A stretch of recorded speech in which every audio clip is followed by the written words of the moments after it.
రాష్ట్ర అధ్యక్షుడు ఎవరైనా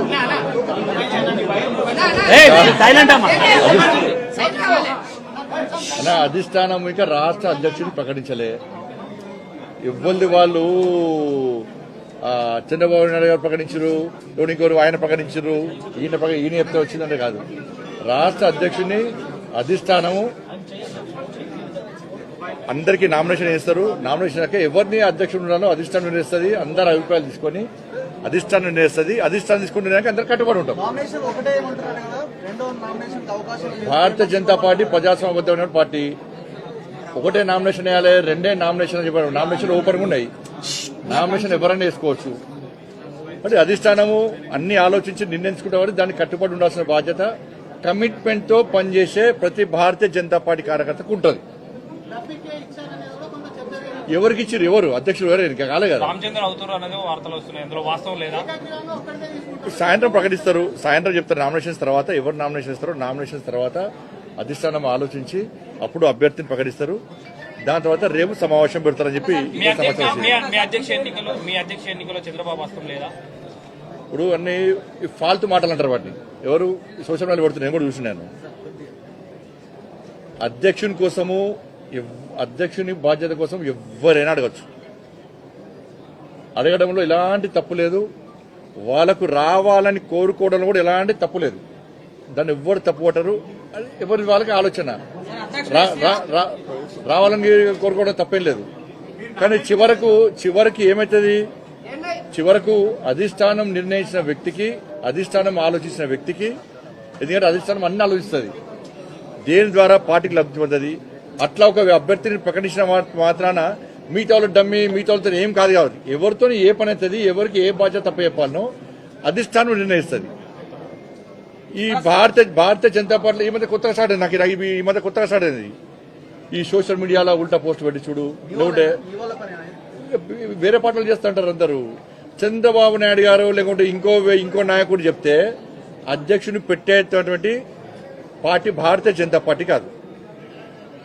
భారతీయ జనతా పార్టీ దేశంలో అధికారంలో పార్టీ, అనేక రాష్ట్రాల్లో అధికారంలో పార్టీ, ప్రపంచంలో అత్యధిక సభ్యత్వం ఉన్న పార్టీ భారతీయ జనతా పార్టీ. నమ్మిన సిద్ధాంతం కోసం పనిచేసే కట్టర్ కార్యకర్తల పార్టీ భారతీయ జనతా పార్టీ. కాబట్టి అధిష్టానం అన్ని చూస్తున్నది. ఎవరైతే పార్టీకి వ్యతిరేకంగా వ్యవహరిస్తారో ఎవరైనా ఇప్పుడు పెట్టలే సోషల్ మీడియా ద్వారా కానీ ఇతరత్ర వాళ్ళకున్న మీడియా సాధనాల ద్వారా కానీ పార్టీకి వ్యతిరేకంగా, పార్టీ అధిష్టానం నిర్ణయించిన అభ్యర్థికి వ్యతిరేకంగా ఎక్కడ ఏం చేసినా కూడా పార్టీ చాలా సీరియస్ గా వివరిస్తుంది. బండి సంజయ్ ఉంటేనే పార్టీ, బండి సంజయ్ లేకుంటే పార్టీ లేదంటే మూర్ఖత్వం అవుతుంది. ఎవరు లేకుండా పార్టీ నడుస్తుంది. నరేంద్ర మోడీ గారి నాయకత్వంలో, జేపీ నడ్డా గారి యొక్క నేతృత్వంలో పార్టీ తెలంగాణ రాష్ట్రంలో ఎట్టి బస్సులో రాబోయే రోజుల్లో అధికారం రాబోతున్నది. కట్టర్ కార్యకర్తలందరూ కూడా పార్టీ అధిష్టాన నిర్ణయానికి కట్టుబడి ఉంటారు. వీళ్ళు డమ్మి, వాళ్ళు డమ్మి, వీళ్ళు డమ్మి అని చెప్తే ఎవడో పెట్టినంత మాత్రాన ఇవాళ చూస్తుండేను. ఎవరు బీఆర్ఎస్ వాళ్ళు పెట్టారు. బీసీ అంటే మరి బీఆర్ఎస్ పార్టీ అని చంద్రశేఖరరావు దిగి బీసీకి ఇవ్వని చెప్పు. BRS party working president social media పెడుతున్నారు కదా, ట్విట్టర్లు పెట్టిస్తున్నారు కదా బీజేపీ బదనం చేయడానికి. మీ పార్టీలో ఎంతమంది బీసీ మంత్రి పదవులు ఇచ్చారు?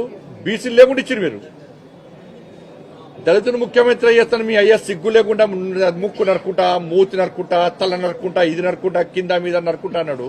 ఏమైంది మరి? దళితులు ముఖ్యమంత్రి ఎందుకు చెప్పరాదు? మీ పార్టీ అధ్యక్షుడు బీసీ ఎందుకు ఇస్తలేరు? మీ అయ్యని చెప్పాను. మేము బాధ్యత అయిపోయినాం. భారతీయ జనతా పార్టీ అధికారంలోకి వస్తే బీసీ ముఖ్యమంత్రి చేస్తామన్నాం. మీ పార్టీని ప్రకటించుకోండి. మరి అరే అధికారిక పదవులు వేరు, పార్టీ వేరు. పార్టీని స్ట్రెంథన్ చేయడానికి, పార్టీ క్యాడర్ లోపల మంచి ఆలోచన కల్పించడానికి, పార్టీ పదవుల లోపల అనేక ఆలోచనలు సమీకరిస్తూ ఉంటారు. బీసీకి ఇవ్వాలి, బీసీ అంటే నేను బీసీ నాకు ఇవ్వలేదా? లక్ష్మణ్ గారు బీసీ, లక్ష్మణ్ గారికి ఇవ్వలేదా? చలపతిరావు గారు బీసీ, వారికి ఇవ్వలేదా? దత్తాత్రేయ గారు బీసీ, దత్తాత్రేయ గారి అధ్యక్షులు లేరా? బంగాళ లక్ష్మణ్ గారు ఎస్సీ వారు లేరా? మరి ఏడవైనాయి? మరి బీఆర్ఎస్ లో ఒక్కరిని బీసీని అధ్యక్షుడు చేసిరా? మరి చేస్తారా? బీసీ ముఖ్యమంత్రి చేస్తారని ప్రకటిస్తారా మీరు? దళితుని ముఖ్యమంత్రి చేస్తానే మోసం చేసిపోయా 10 సంవత్సరాలు మొత్తం దోసుకొని అలా పైసలు పుట్టుపుట్టు పైసలు సంపాదించారు. కాబట్టి ఇవన్నీ కూడా తప్పు. దయచేసి మీడియా కూడా విజ్ఞప్తి చేస్తున్నా, ఎవరు మాట్లాడినా కూడా దయచేసి సహకరించండి. భారతీయ జనతా పార్టీ క్రమశిక్షణతో పనిచేసేటువంటి పార్టీ. అటువంటి పార్టీలో ఇలాంటివి రావడం మంచి పద్ధతి కాదు, మంచి పరిణామాలు కావు కూడా. అధిష్టానం చాలా సీరియస్ గా దృష్టి సారించింది. ఎవరైనా కూడా నేను మాట్లాడినా మీరు మాట్లాడినా ఎవరు మాట్లాడినా కూడా అది తప్పు అంటున్నా. ఎవరు మాట్లాడి ఇప్పటివరకు మాట్లాడదని మాత్రమే కోరుకుంటున్నాను. ధన్యవాదాలు.